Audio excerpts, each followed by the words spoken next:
मेरा पति रोज आधी रात को उठकर कमरे से बाहर चला जाता। वह सुबह 4-5 बजे तक लौट कर आता। एक रात मैंने बाहर निकल कर देखा तो मेरा पति जेठानी के कमरे में जा रहा था। अगले दिन मेरा पति काम पर चला गया। वह जेठानी के दोपहर में घर से जाने के बाद मैंने जेठानी के कमरे की खिड़की की कुंडी निकाल दी और रात में जब मेरा पति जेठानी के कमरे में गया तो कुछ देर बाद मैंने खिड़की से झांक कर जो देखा उसे मेरी चीख निकल गई।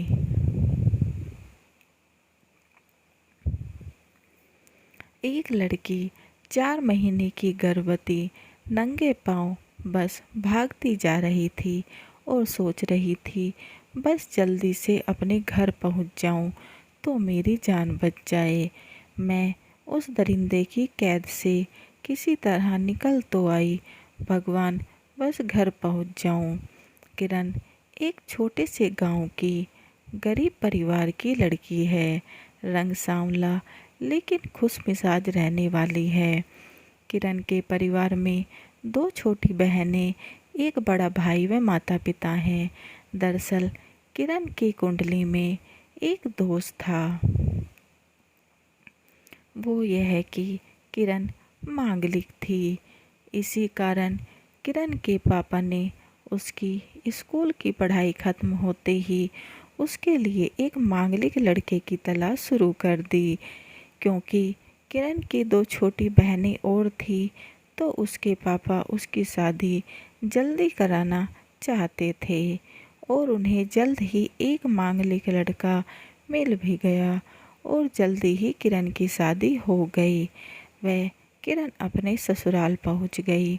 ससुराल में कुछ दिन तो किरण के बहुत अच्छे से बीते, लेकिन अभी किरण की शादी को बस 1 महीना ही हुआ था कि अचानक एक रात उसका पति शराब पीकर घर आया और कमरे में किरण के साथ ज़बरदस्ती करने लगा। आप नशे में हो, सो जाइए। किरण बोली, साली मुझे मना करेगी? मेरी बीवी है तो मैं जो चाहे तेरे साथ कर सकता हूँ। और किरण के बाल पकड़ उसे बिस्तर पर धकेल दिया। वह मना करती रही, चिल्लाती रही, लेकिन वह किसी हैवान की तरह रात भर उसे नोचता रहा। सुबह वह सही से चल भी नहीं पा रही थी। उसकी हालत देख सुबह उसका पति थोड़ा प्यार दिखाकर अपने काम पर चला गया।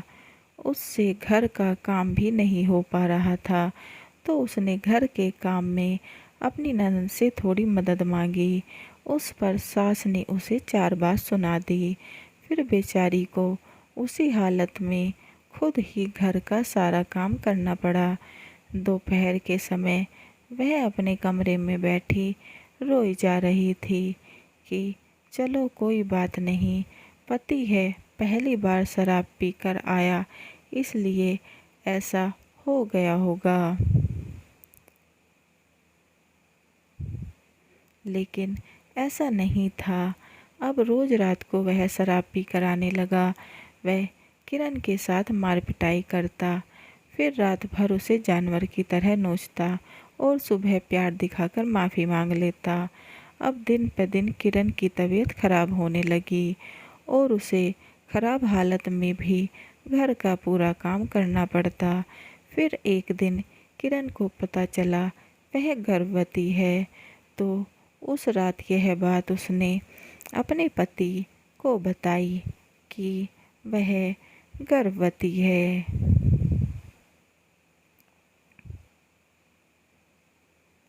और उसकी तबीयत भी ठीक नहीं, इसलिए आज वह उसे आराम करने दे। साली तेरी जुबान बहुत चलने लगी है, मुझे सिखाएगी। और गुस्से में तिलमिलाते हुए अपनी पैंट से बेल्ट निकालकर उसे बेरहमी से मारने लगा।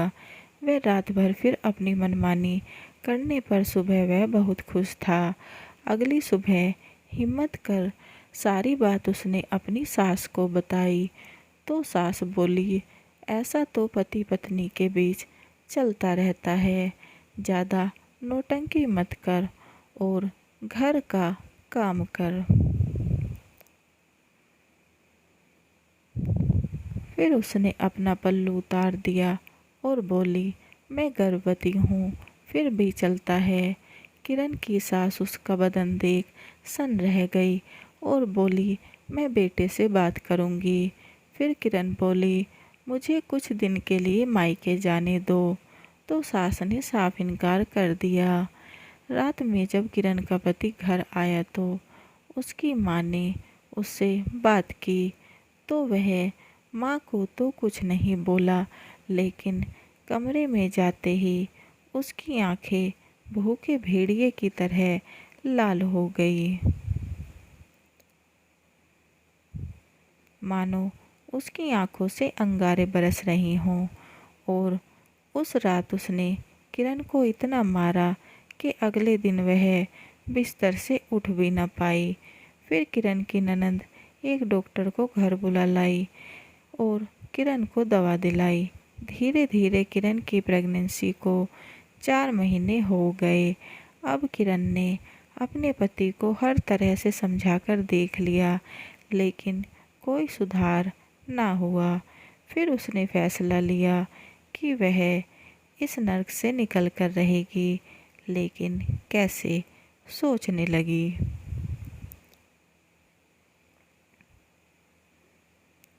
तब एक आइडिया आया और उस रात ही उसने अपने पति से बोला, मुझे तलाक चाहिए।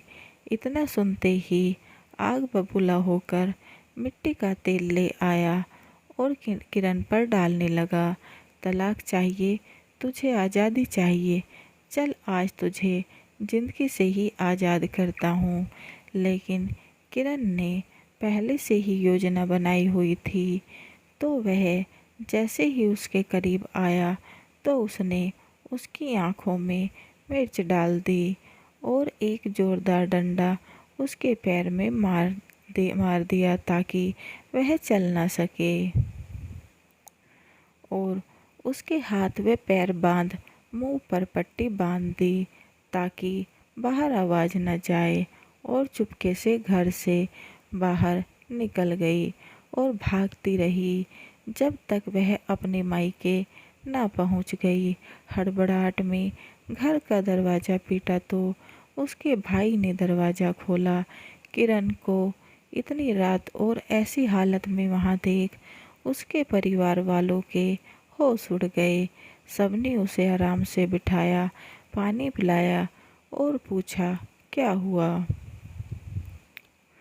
फिर किरण ने अपनी माँ को अकेले में अपना पल्लू उतार कर दिखाया और सभी बातें रोते रोते विस्तार पूर्वक बताई। अगली सुबह ही किरण के पापा व भाई उसके पति के घर पहुंच गए और उससे पूछने लगे कि ऐसा करने की हिम्मत कैसे हुई हमारी बेटी के साथ। तब वह और उसकी माँ ने उल्टा किरण पर ही इल्ज़ाम लगाना शुरू कर दिया कि आपकी बेटी हमारे बेटे को बांधकर उसके पैर तोड़कर भाग गई। देखो इसकी हालत कितना पीट कर गई है। थोड़ी देर दोनों परिवारों में बहस हुई। फिर किरण के पापा और भाई वहां से लौट आए, लेकिन उन्होंने फैसला लिया कि इस घर में अब अपनी बेटी को नहीं भेजेंगे और उसी दिन पुलिस कंप्लेन करा दी और तलाक की अर्जी डाल दी। लेकिन किरण के भाई ने एक बड़ा फैसला और लिया था, जिसे सुनकर उसके पैरों तले से ज़मीन खिसक गई। वो यह कि अब यह बच्चा भी गिरवाना होगा। किरण भी मजबूर थी, कुछ कह ना पाई और अगले दिन ही उसका बच्चा गिरवा दिया गया। फिर काफ़ी जद्दोजहद के बाद किरण का तलाक हो गया, क्योंकि उसका पति अभी भी तलाक देने को तैयार न था।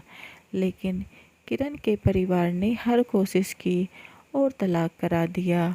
फिर कुछ महीने ही किरण के जीवन में सुकून से बीते कि उसके पिता ने उसका रिश्ता दूसरी जगह तय कर दिया, एक ऐसे आदमी से जिसकी पहली पत्नी मर चुकी थी और 2 बच्चे भी थे।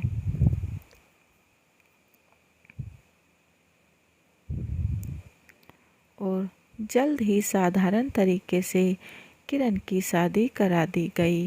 वह अपने नए ससुराल पहुंच गई। उसके ससुराल में बस बड़े के नाम पर उसकी जेठानी ही थी।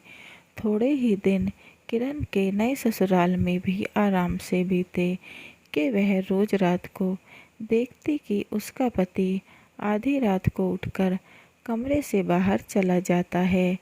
वह सुबह 4-5 बजे तक वापस आता है। शुरू में तो किरण ने ज़्यादा ध्यान नहीं दिया, लेकिन जब रोज रात को उसका पति बाहर जाने लगा तो उसे कुछ शक हुआ। तो अगली रात पति के कमरे से निकलते ही उसने बाहर देखा कि पति जाता कहाँ है और वह क्या देखती है, उसका पति उसकी जेठानी के कमरे के अंदर चला गया। वह दरवाज़ा बंद कर दिया क्योंकि किरण का जेठ भी पहले ही मर चुका था। अब बस वह रात भर बैठकर सोचती रही, पति से बात करूं या नहीं। अगर करूं तो कहीं ये भी पहले पति की तरह मेरे साथ मार पिटाई ना करे। इसी कश्मकश में सुबह हो गई और किरण ने अपने पति को कुछ नहीं बोला और रात में सब कुछ पता लगाने की ठान ली। उसकी जेठानी के कमरे में एक खिड़की थी।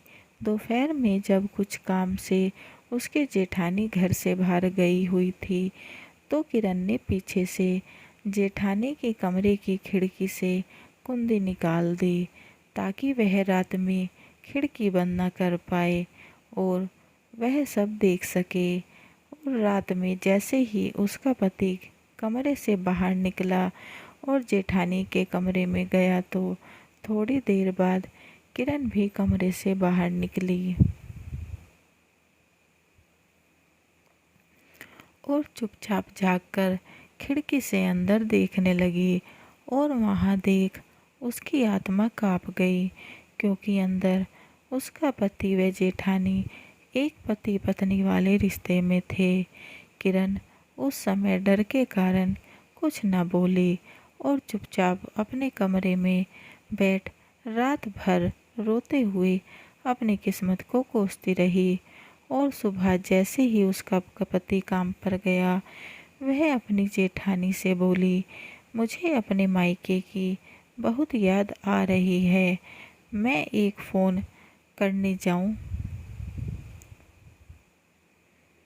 अपने घर, क्योंकि उस समय घर पर सबके यहाँ फ़ोन नहीं होते थे। तो इसलिए जेठानी ने भी हाँ बोल दिया और किरण घर के पास वाले फ़ोन बूथ पर दौड़ कर गई।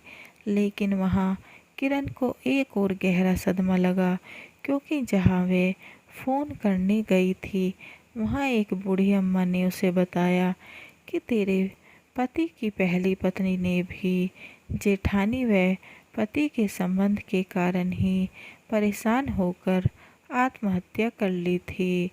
तू जितना जल्दी से हो सके अपने घर वालों को बुला और यहाँ से निकल जा। अम्मा की बात सुन किरण ने तुरंत अपने पापा को फ़ोन किया। वह अभी के अभी आने को बोला। उसी दिन किरण के पापा व भाई उसके ससुराल पहुंच गए। जेठानी अचानक उन्हें वहां देख थोड़ा घबरा गई। वह तुरंत ही किरण के पति को फ़ोन करने चली गई। तब तक किरण ने अपने पापा को सब बात बता दी। इतने में किरण का पति भी आ गया।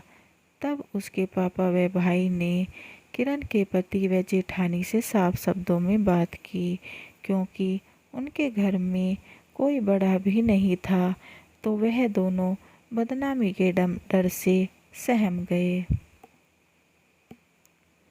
और किरण के पापा उसे शादी का हर्जाना भरने की धमकी दी, नहीं तो हम पुलिस कंप्लेन करेंगे। वह मान गया और किरण के पापा उसे उसी समय घर लेकर लौट आए। फिर से कुछ महीने बाद ही तीसरी जगह किरण के पापा ने उसका रिश्ता कर दिया, एक ऐसे आदमी से जो काफ़ी अधेड़ उम्र का था। वह उसके 3 बच्चों को छोड़कर उसकी पहली पत्नी मर गई थी और जल्द ही किरण की तीसरी शादी भी हो गई और वह ससुराल चली गई। यहाँ किरण के जीवन में कुछ सुकून था, लेकिन उसकी शादी बस 3 महीने ही बीते थे कि भगवान को कुछ और ही मंजूर था। वह किरण के पति का एक एक्सीडेंट हो गया और वहीं उसकी मृत्यु हो गई और इस तरह किरण की तीसरी शादी भी ज़्यादा समय ना चल सकी और वह वापस लौटकर अपने घर आ गई। लेकिन अब किरण ने फैसला किया कि वह अब कभी शादी नहीं करेगी और आज किरण अपने घर पर रहकर ही एक छोटे से स्कूल में नौकरी करती है। वह अपना जीवन अकेले ही बिता रही है। दोस्तों, यह कहानी कोई काल्पनिक नहीं, एक सच्ची घटना पर आधारित है। आप क्या कहेंगे इस बारे में? किरण की बदनसीबी थी या हालात का मोड़?